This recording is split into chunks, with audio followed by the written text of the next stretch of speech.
Yoo-hoo, ZenWitch here with another unboxing video. Tonight I'm going to unbox the shittiest deck I have ever owned. And here it is. It's called the Egyptian Tarot deck. I've had this deck for a long, long time. The first deck that I actually bought for myself was an Egyptian deck called Cartouche, and I will review that one at some point.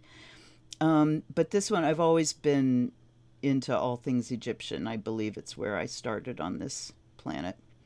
So I bought this one, and I used to go to this store, this metaphysical store, and just covet, all the decks and the few decks that were there. This was like back in the early '90s, late '80s, and I saw this one. It's like, oh, I can't wait. And there was no place to go. There wasn't an internet. There was no place to go to find out what these decks looked like, to see examples of them. It was just like, ooh, Egyptian deck, I need it. So I got it, and holy shit, was I disappointed. It's almost farcical. It's so bad. So let's take a look. And if you notice, I don't know if you can see, kind of, the sort of the shinies around the edges here.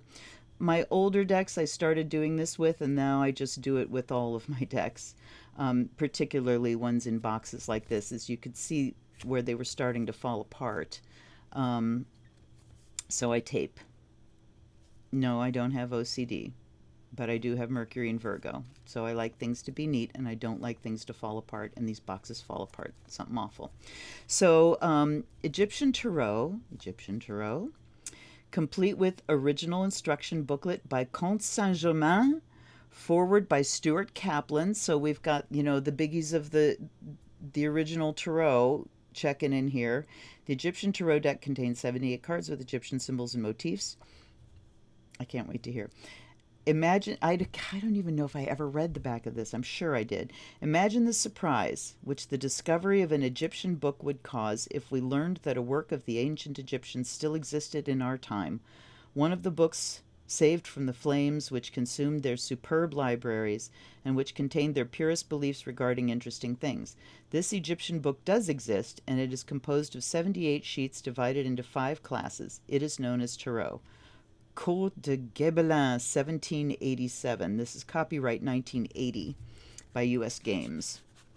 So I'm glad that I have it as part of my collection. And this is A.G. Muller. So made in Switzerland by A.G. Muller. It's U.S. Games, but A.G. Muller is the European branch of U.S. Games. So backs of the cards are King Tut's mask, the most stereotypical Egyptian thing ever. And here's the LWB, the little white book. And let's start at the, let's call it artwork.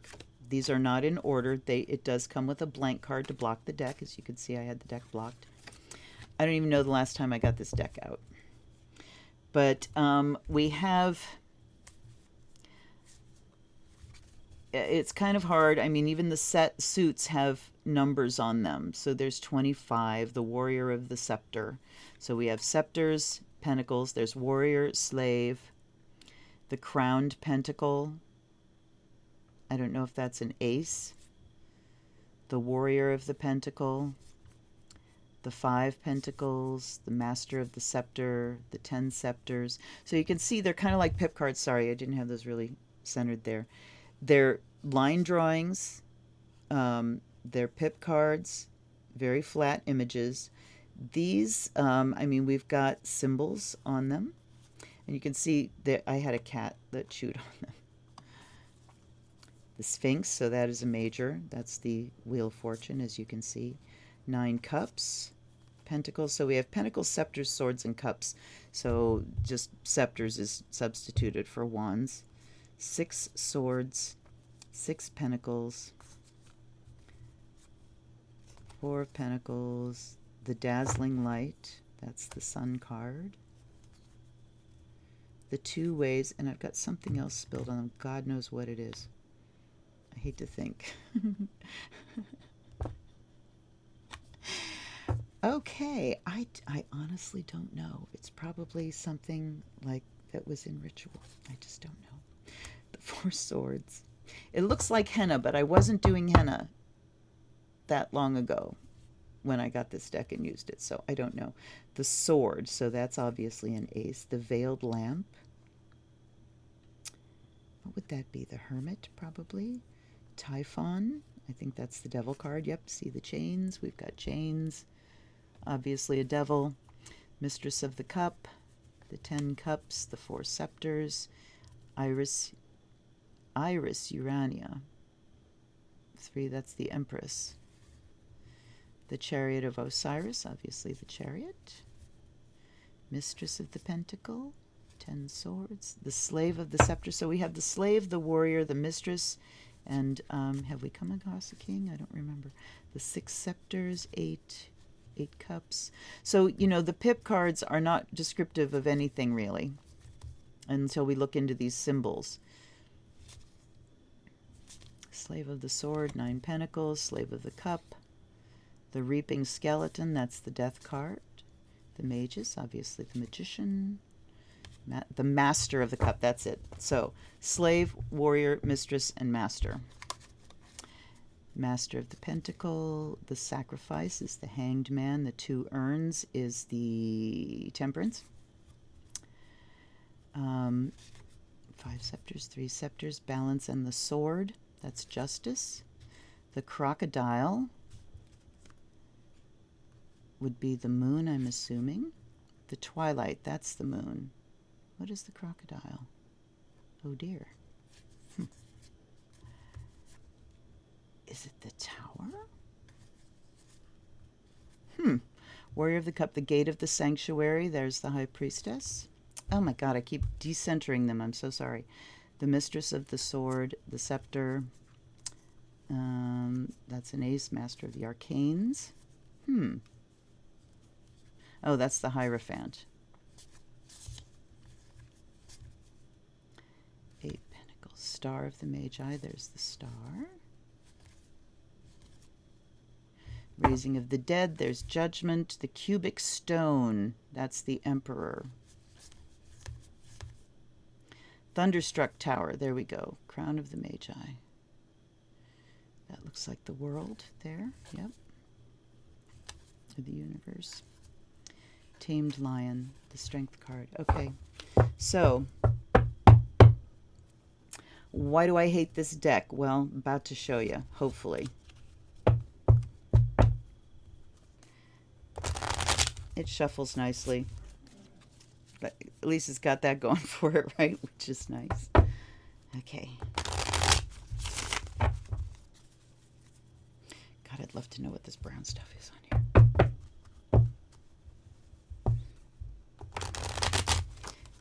Okay, there's something that popped out. Anybody else want to talk to me? Give me a couple more.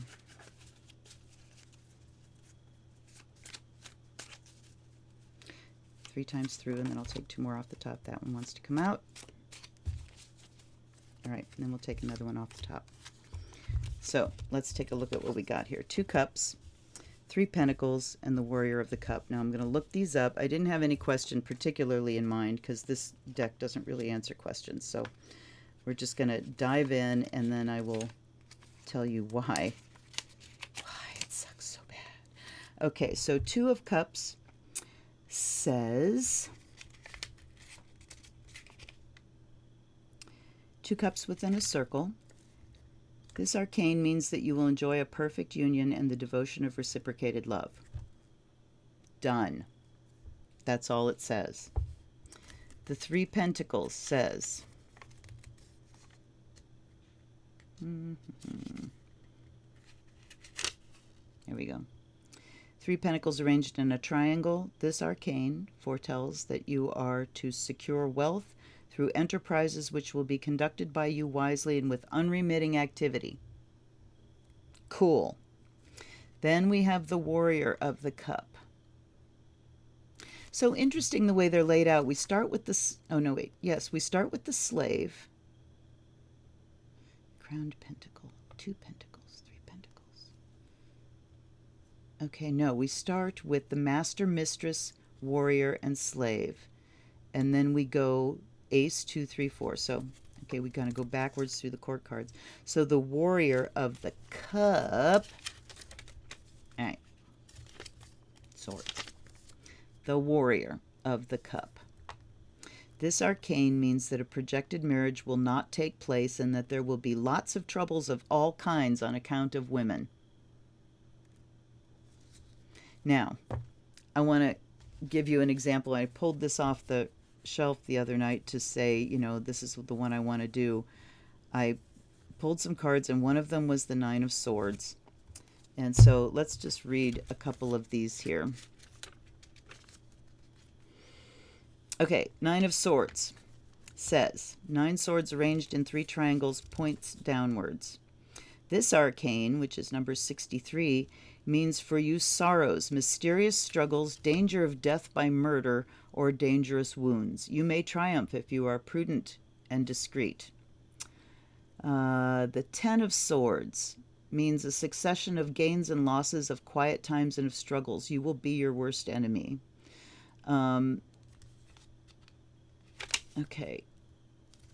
Slave of Swords means that you will be the object and possibly the victim of constant plotting.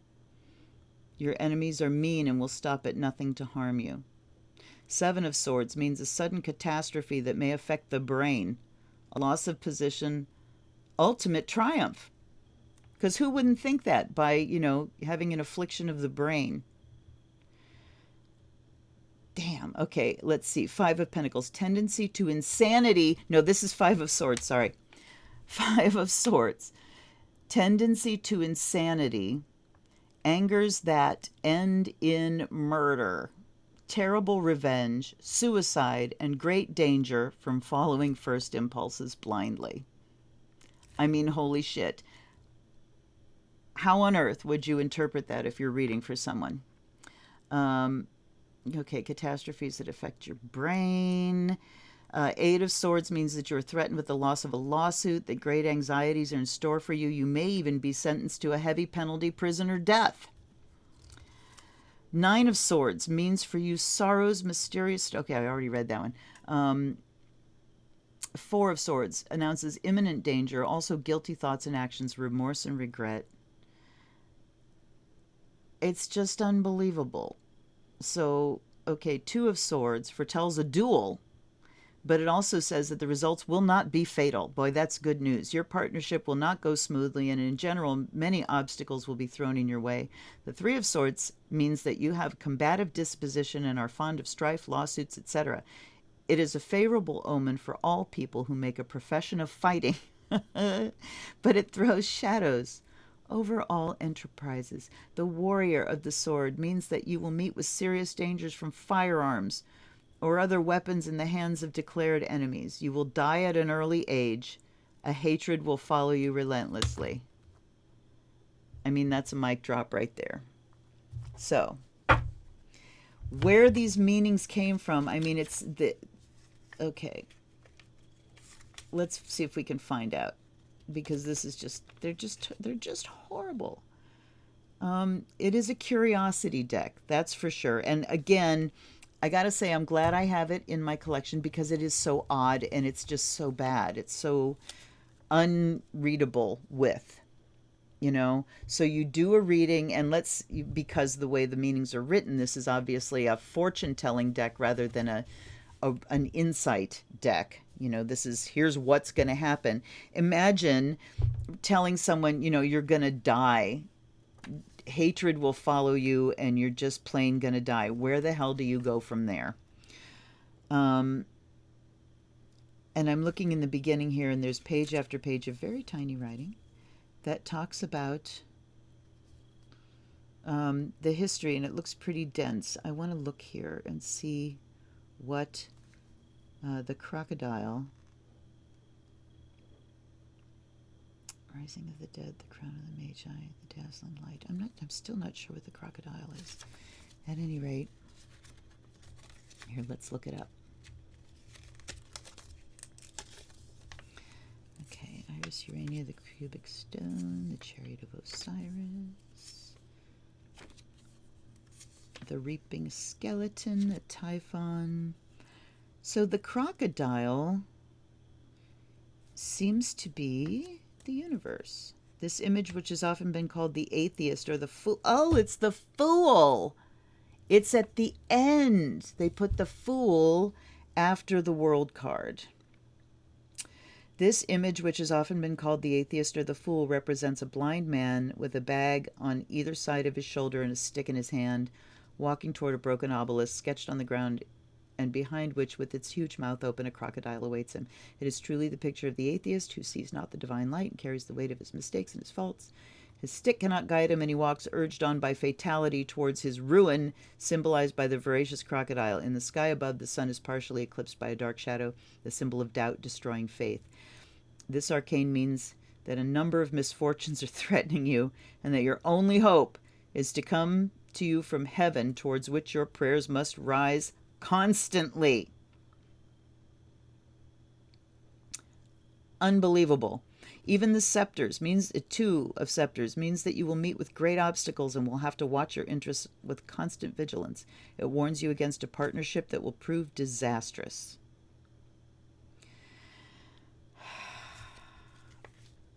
It's just, it's brick walls that you just, and I mean, unfortunately, the images are not evocative enough that they really give us anything to work with. And I'm also noticing that nowhere does it mention these images, these glyphs that are on the cards. There's these really mysterious looking glyphs, and you're thinking, oh, there's got to be some wisdom there. At least I'm thinking. And nowhere does it tell us what these images are. So US Games, this landed in their lap. I'm sure, you know, it was a time when there weren't that many decks around. Most of them were iterations of the Rider-Waite. You know, there was Cariel Viscani and those old ones, the Sforza decks and all those. So this must have seemed like, hey, refreshing. We've got something Egyptian to work with here. And of course, everybody looks at Egyptian as old magic, right? So it's got to be great. But wow. So I'm really disappointed at the fact that these glyphs and things, I mean, they're very mysterious looking, and no information on those whatsoever. I'm curious to know if there is another iteration of this deck, if there's another release of this deck that maybe has a little bit more to offer. I mean, the instructions are by Stuart Kaplan. It's just mind-blowingly bad. So artwork, meanings, it shuffles nice. I like that. But as far as the it factor, it ain't got it. It ain't got it. It's, and like I said, it's kind of funny. I have another deck that I will be reviewing called the Russian Gypsy Fortune-Telling Deck. A friend of mine calls it the Russian Gypsy Deck of Doom. Cards of Death. Because it's like this. It's just, at least for her, it comes up with all kinds of bad news. But this one is like all bad news. All bad news, and hard to really wring any kind of modern, interpretive, insightful reading out of it. I would say impossible. So I've got fresh batteries and Socrates here. Socrates, is the Egyptian Tarot deck a good deck? No fucking way. Yeah, I gotta agree, buddy. I seriously gotta agree. So I'm gonna leave you with that. Thanks for watching. If you're stuck around for this whole video, please like and subscribe down below. Let me know if there's some decks you would like me to review. Good chance I already have them. If I don't, I will get them.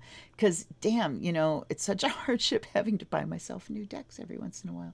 And having to buy them constantly, what a life. So, again, thanks so much for being with me, and I will see you the next time. This is the Zen Witch. Blessed be.